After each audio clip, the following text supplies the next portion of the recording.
Salam əziz dostlar. Son vaxtlar gündəm olan bir-iki məsələ ilə bağlı fikrimi bildirmək istəyirəm. Deməli, bir Azər Həsrət adında bir köhnə jurnalist, indi də deyəsən siyasi şərhçi oxudum, vəzifəsi oymuş, yəni məsləyi oymuş. Deyir ki, biraz İslam dinini tənqid edir, deyir İslam dini bizi ayırırsa, yerə batsın o din deyir. Ailə məsələsini örnək verir. Deyir ki, məsələn, ailədə bəzən ata içki içir, oğul namaz qılır, aralarında konflikt yaranır. Ümumiyyətlə, atalarla oğullar arasında konfliktlər olur, hər zaman olur. Amma əgər burada bir konflikt yaranırsa, oğula namaz qılma deməkdənsə ataya içmə demək daha məqsədə uyğun olar. Və orada örnək deyir ki, konflikt olmayan ailə varsa örnək verin mənə. Mən indi onu örnək vermək istəyirəm ki, bizim ailədə elə bir problem yoxdur. Mən namaz qılıram, atam içki içir və biz aramızda bir problem yoxdur. Atam şairdir, onun şeirlərini oxuyuruq, müzakirə edirik. Sonra o içkisini içir, mən də namazımı qılıram. Aramızda bir problem yoxdur. Yaxşı örnək olaraq sizə demişdiniz ki, örnək verin. Mən də bu nümunəni sizə çatdırıram.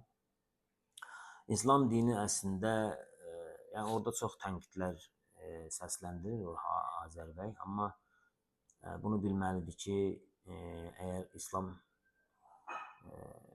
əslinlə yaşansaydı, İslamda əlindən və dilindən heç kimsəyə zərər gəlməməsi əsas alınan bir dindir və siz orada tam tərsini deyirsiniz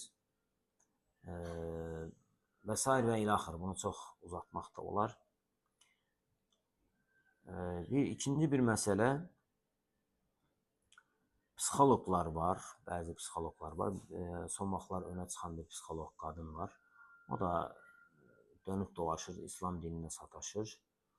Əslində bir psixoloqun dindən uzaq olması da çox ağlasılmaz bir məsələdir. Çünki psixologiya bir ruh elmidir əslində.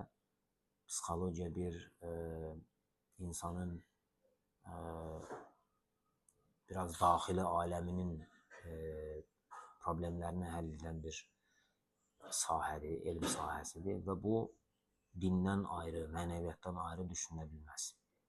Amma bu qadın bir İslam düşmənliyi var, biraz da şəklindədir, təəssüb şəklindədir və bundan qurtulmağı da çox çətin görünür mənim görüşümə görə. Və mən sizə bir önəmli bir psixoloq tövsiyə edərdim ki, həmin psixoloq daha məncə sizin dərdinizə dərman olar.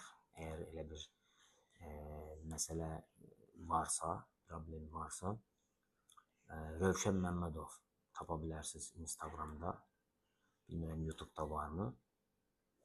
Bir də xoşuma gələn başqa bir psixoloq, onun dini yönünü çox bilmirəm, amma dinə düşmən də deyil, Nizami Orucov.